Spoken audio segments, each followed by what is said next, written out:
seminar was organized by Bunyad, the Civil Society of Hindu College, Delhi University, on the topic Relevance of Netaji Subhash Chandra Bose's Ideology in Today's World. Two distinguished personalities, Shri Chandra Kumar Bose, grand-nephew of Netaji Subhash Chandra Bose, and Professor Kapil Kumar, Director of Indira Gandhi Centre for Freedom Struggle Studies and Chairperson of Faculty of History, IGNOU, talked at length about the journey that Netaji undertook against all odds to liberate his motherland, India, from the shackles of British imperialism. The seminar was an attempt to make the youth of 21st century aware of the facts related to the contribution of Netaji for India's freedom struggle and in forcing the British to leave India. His grand-nephew, Sri Chandra Kumar Bose, provided an insight on Netaji's initial years. I would briefly go through Subhash Chandra Bose's early life,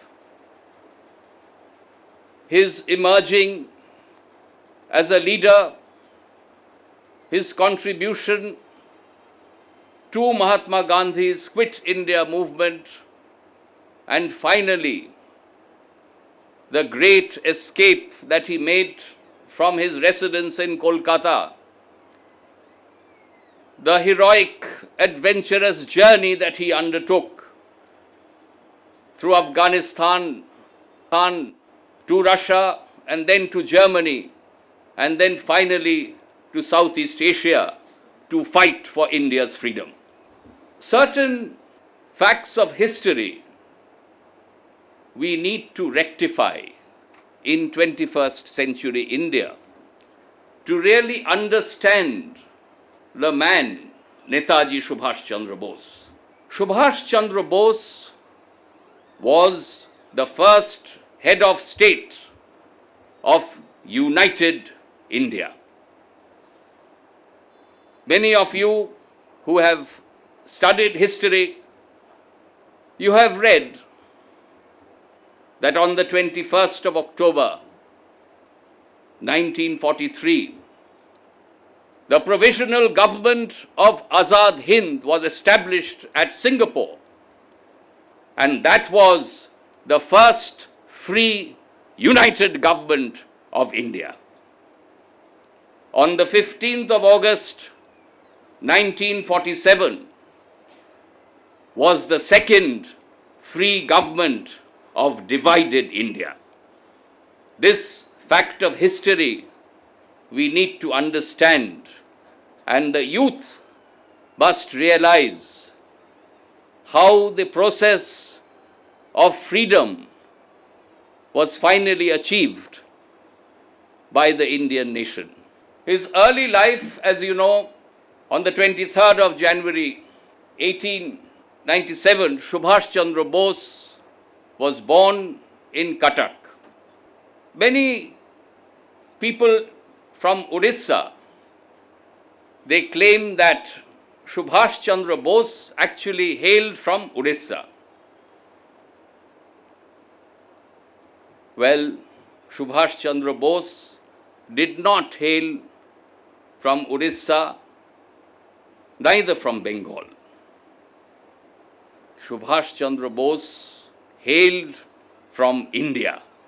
Subhash Chandra Bose was a Bharatiya. Subhash Chandra Bose was neither a Bengali, nor an Oriya, nor a South Indian, nor a North Indian. He could establish himself as a Bharatiya first, and other things came later. I think the relevance of Netaji Subhash Chandra Bose today for the youth of India to understand is that we must first establish ourselves as a Bharatiya, as an Indian. Many of you are aware the incident that took place while Subhash was studying at the Presidency College. He was studying philosophy, and one of his professors, Professor Otten, was making derogatory remarks about fellow Indians. Subhash was not willing to accept any such comment. Well, the history goes that Subhash Bose evidently assaulted him. But there is no evidence to prove that. But Subhash Chandra Bose objected to the comments made by Professor Orton. And for that reason, Subhash was rusticated from the Presidency College. He had to leave. He, however, completed his degree from the Scottish Church College in Calcutta. During one of the discussions, my father asked Subhash that, did you actually push Professor Orton down the stairs? Subhash never gave a reply. He just smiled. But the message was very clearly given to Professor Orton and the British authorities of that era, that here was a man, Subhash Chandra Bose, who would not tolerate any insulting comment made by any Britisher towards fellow Indians. He never compromised.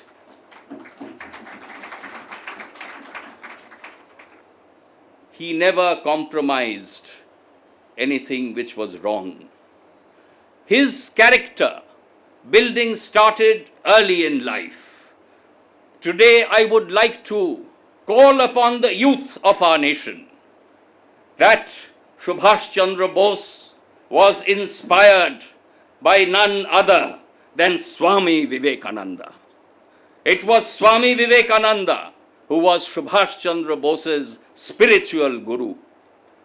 His teachings, his ideology, Subhash Chandra Bose's character building was entirely based on Swamiji's teachings. So I would like to appeal to the youth of 21st century India that the time has come, that here was a man who got the strength to fight for India's freedom based on Swamiji's ideology. Swamiji was one of the makers of modern India. So let us, today in 21st century India, get inspired by Swamiji's ideology, Swamiji's teachings, to take India through the 21st century.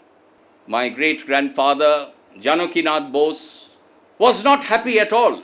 Subhash wrote to Janakinath Bose from Cambridge that I have decided to quit the ICS and I have decided to come back to India and join Gandhiji's Quit India movement.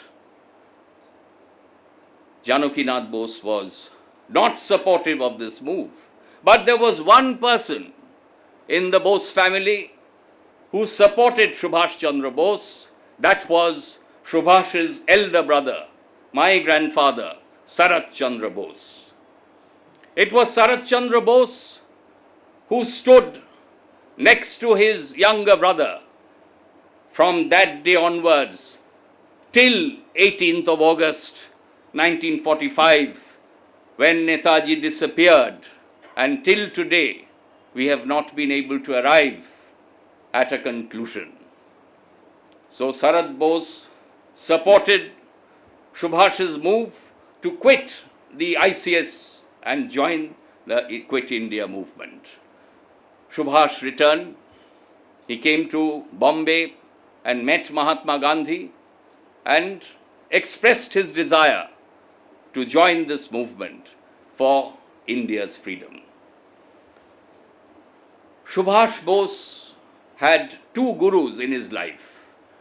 One was his spiritual guru, Swami Vivekananda, and the other was his political guru, was Chittaranjan Das, who was one of the iconic leaders of Bengal and India during that time.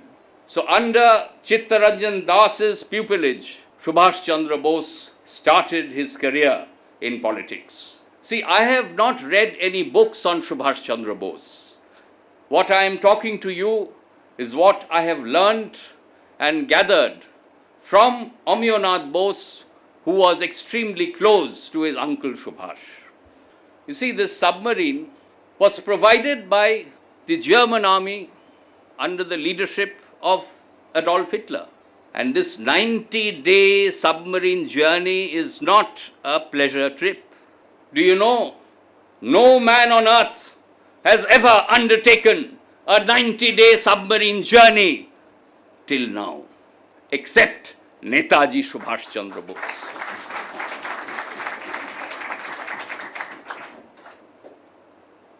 I would like to briefly state what happened when the submarine reached the coast of Madagascar. You see, in the high seas, the sea is extremely rough. It is not like Gopalpur on sea or not like Puri. Many of you have visited a sea beach or in Goa, but in Madagascar coast, there are 30 feet high tides. Now they found it extremely difficult. You see, the two submarines, they have to come close in order for Subhash Bose to cross over to the Japanese submarine. You see, the German submarine will not go right up to his destination. He has to cross over to the Japanese submarine. So the captain of the German submarine told Subhash that, I'm sorry, we would not be able to go closer because of the tidal waves, 30 feet high tidal waves. Both would crash and we would all sink and die. The Führer has given me permission to reach you to the coast of Madagascar to cross over to the Japanese submarine.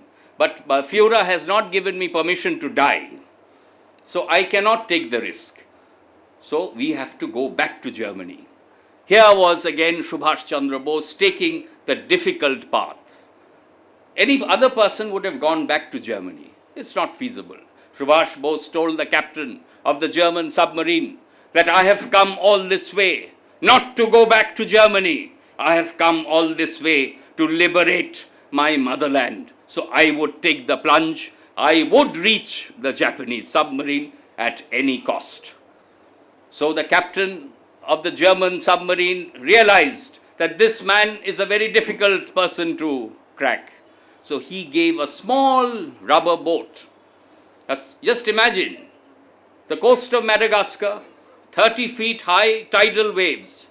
Subhash Bose, along with Abid Hassan, got into a small raft to cross over to the Japanese submarine.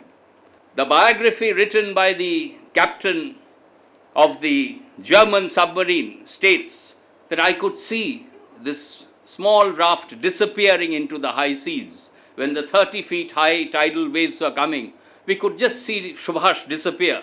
But then again we could see them floating afloat. That conviction Netaji Subhash Chandra Bose had to liberate his motherland, and that conviction today's youth must have to take India through the 21st century to make it a superpower.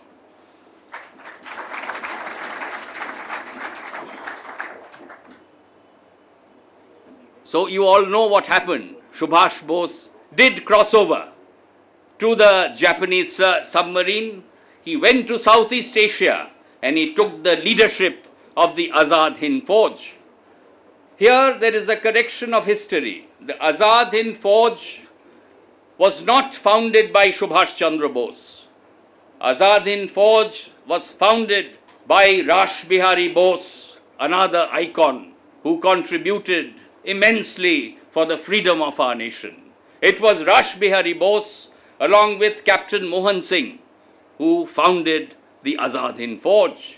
Yes, Subhash Chandra Bose gave it a different strength and power. So he took over the leadership of the Azad Hind Fauj. Now the lesson that the youth of India must learn today from Azad Hind Fauj.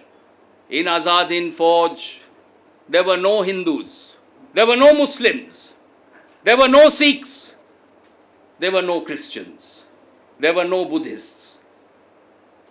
Who was there? Azad Hind Fauj has 70,000 soldiers who were willing to give up their lives to fight for India's freedom.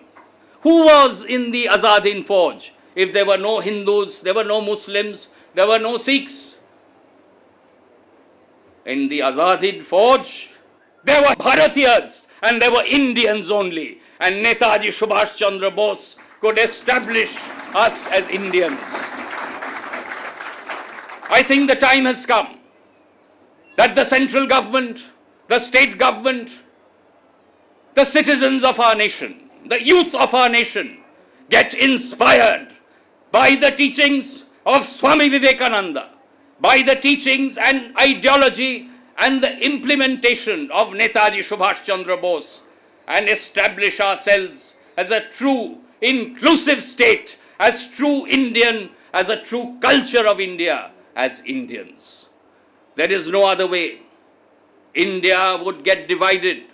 India would disintegrate further if we don't get inspired, if we don't adopt Subhash Chandra Bose's ideology of being inclusive, of establishing us as Indians and Bharatiyas.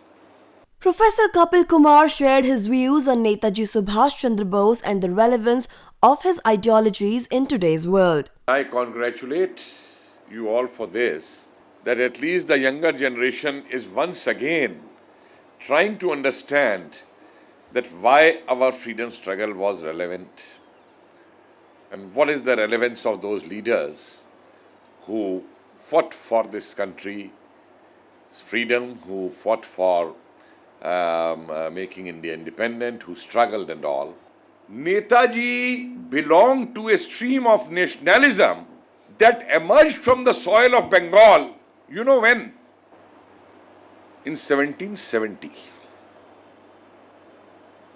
Please remember one thing, that when the British were expanding in India, which I call a psyche of domination, a colonial psyche, there had also emerged a psyche of resistance against them.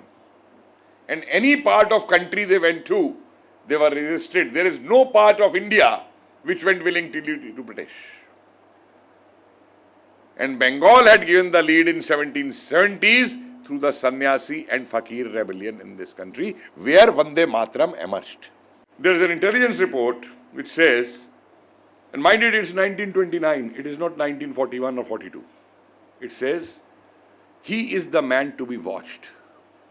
He can go for armed assistance from abroad for India's liberation. A very perceptive sub-inspector who has written that report, I must say, who could read Bose's mind in 1929, that he can take armed assistance from foreign countries even to liberate India. But that was Bose. Pick up any history book written in this country by anyone, you won't find even a paragraph for Azad Hind Fauj in that. You won't find a paragraph in relation to the contribution of Bose, like many others, revolutionaries and all. Do you know that more than 10,000 people of Indian origin settled in Malaysia and Singapore and all, they gave their lives for Azad Hind Fauj, they sacrificed their lives for the country. Did our country acknowledge them? Was any Tamr Patra given to any one of them? Did we even bother that those who died fighting with the Azad Hind Fauj, where their families are? What are they doing now? It is very recently that some channels have started picking up on these stories and all. And above all, I have a major question to ask. All the soldiers of Azad Hind Fauj who were tried and court-martialed and thrown out of Indian Army, why not a single one of them was given back their position in the independent Indian Army? Not a single soldier who fought for the country. And mind it, they were trained soldiers. Many of them were those who had deserted from the British Indian Army and gone to Azad Hind Fauj. Even at a time when Pakistan attacked India in 47-48 and India needed soldiers, the services of these people were not taken by. By whom?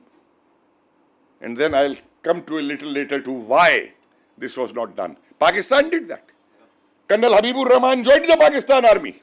The one who's said to be in that so-called plane crash with him. He joined the Pakistan army. But our great leader of this country would not take back those who fought for this country independence back into the Indian Army over there. I have a question to ask. What happened to their families? Yeah, some were handpicked. Some were handpicked and given prime, political assignments, that too, because of other considerations, not because that they had contributed for Azad Hind Fauj, but they wanted to use their name and used to use their community for seeking votes for their elections. I am talking of General Shah Nawaz, who was later on made a minister also, and who was made to him made that inquiry also that to declare Netaji dead over there. A person who is planning all this, shrewdly, who has planned this, who escaped the British, will that person be such a foolish person that he will fly back to Tokyo where the Japanese are surrendering? Why should he fly there? He doesn't want to be caught by the Britishers or surrendered over there, whatever the situation is. And ample proof is there now to prove a point. Whatever may be the reasons for his absence, the mystery. But one thing is amply clear, that that whole story of that plane crash has been concocted. Even the Taiwan government has refused. There was no such plane crash over there. The dates which are mentioned. Go to Ahmednagar Fort, where people were kept after arrest on 8th August 1942. 27 Congress leaders, top leaders, arrested and sent to Ahmednagar Fort. I went to see that fort. Still under the army. So this area has been converted into a museum. And outside each room, there is a nameplate. Sardar Patel, Pattabi Sitaramaiya, Maulana Azad, like that of all 27 leaders who were there. And there's Jawaharlal Nehru, Rajendra Prasad. I was peeping into these other rooms. So a very small photograph was there and just the name was there. When I peeped into Jawaharlal Nehru's room, there was his achkan hanging over there. There was his desk lying over there. There was Discovery of India over there. There were his glasses lying over there. There was his watch lying over there. There were his coat over there. And a huge portrait of Jawaharlal Nehru was there. That is what angers us as historians, you see. Can't you do that for all the 27 leaders? Weren't they the leaders of the nations? Or you want to appropriate? If someone is yesterday celebrating Sardar Patel's birthday, you say he was a Congress leader. But Baba, he was not a Congress leader. He was a leader of India. When Padamkant Malviya, he left Gandhiji and joined Bose, forward bloc. When after Tripuri and Haripura and Tripuri sessions, I am sure you are aware that how in Haripura and Tripuri sessions, Bose won the election of Congress president. And that showed his popularity amongst the Congress masses, among the Congress cadres in this country. And when Gandhi took Pattabi Sitaramaiya's defeat as his personal defeat, and Bose had to step down, Padamkant Malviya says that Bose told me that Gandhiji lied. And Padamkant Malviya said, I couldn't believe it. I fought with Bose. That, look, I have joined you, I have come to your ideology, but this I won't believe, that Gandhiji lied. And then Bose, he says, gave me an incident and said, you probe this incident on your own and then come to a decision. And what was the incident? And I was aghast when I read that interview. In 1937 elections, no party had got majority in Bengal elections. So the question was, who's going to make the government? So there's the Praja Krishak Party, there is Muslim League, and there is Congress. And Bose goes to Gandhiji and seeks his permission for making an alliance with Praja Krishak Party. And he said, Gandhiji gave me the signal. And when he started making that alliance and negotiations went on in Calcutta, suddenly Birlaji rushed to Gandhi at Wardha and said, what is this happening? Because some political interest clash was there. So Gandhiji called Bose back and asked, why are you doing this? And he said, but I had taken your permission. And Gandhiji then said, no, no, no, no, I never gave the permission. And that was stalled. And later on, Padam Kant Malviya found out that Bose was right.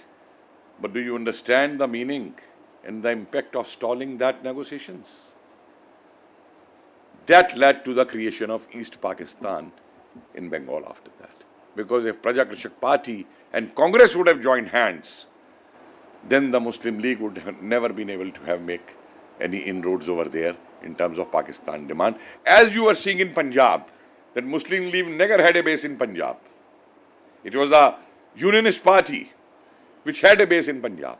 And how come suddenly in Punjab Muslim League became so dominant? Again because of the follies of the Congress, because the Congress asked to boycott that vote on the Punjab issue, which part should go to Pakistan and all those aspects. I'm not going into that history. But I'm bringing your attention to an incident, that incident could have changed the whole history of that period at that time over there. Bose and Azad Hind Fauj, they never stood for a divided India. He defined him as a true patriot and also recited poems written in the praise of Netaji. Plenty of these poems, they are all coming out in a volume. But I'll just read one or two for you, and that is from 46. O Subhash, Veer Subhash, Bharat जनने के सच्चे सबूत शबाश, अब आ जाओ, अपने प्रण का स्मरण करो, जन्मभूमि के लिए जीवन समर्पित कर चुके हो, सोचो तो देश पर घोर विपत्ति के बादल मंडरा रहे हैं, चतुर्दर्शी गुप्त या प्रकट शत्रु भी दिखाई पड़ते हैं, तुम सब कुछ नगण्य समझकर जिनकी ओर से हम निश्चिंत थे, जिनका हित साधन करने के लिए राष्ट्र के हमारे सूत्रधारों ने अपनी माता का अंगच्छेद तक स्वीकार किया. इस तरीके से ये पोइम चल रही है और लगातार ये कह रही है कि आ जाओ सुभाष, तुम्हारी जरूरत है. There are many other poems like this still with me, and we have collected this from 1943 to 1948, the poems of this period. This is another one, 27 January 47. It says, बंद करो मजहब का झगड़ा, आपस की तकरार, क्या तुम हमारे संग चलोगे भारत देश की ओर, क्या तुम हमारे संग चलोगे आजादी हो या मौत, हम तुम्हारे संग चलेंगे भारत देश की ओर, आ जाओ सुभाष, हम हैं तुम्हारे साथ. This is the common sentiment. And remember it, कि on partition Maulana Azad had written a very interesting, Maulana Azad wrote, our leaders had taken a decision in favor of partition, but the entire country wept over it. The only thing is, we are one, because our identity is Indian. And within that identity, please learn something from history. Thank you very much. Netaji Subhash Chandra Bose gave the famous slogan, "Give me blood and I will give you freedom." And his patriotism made him a superhero in India and in the world.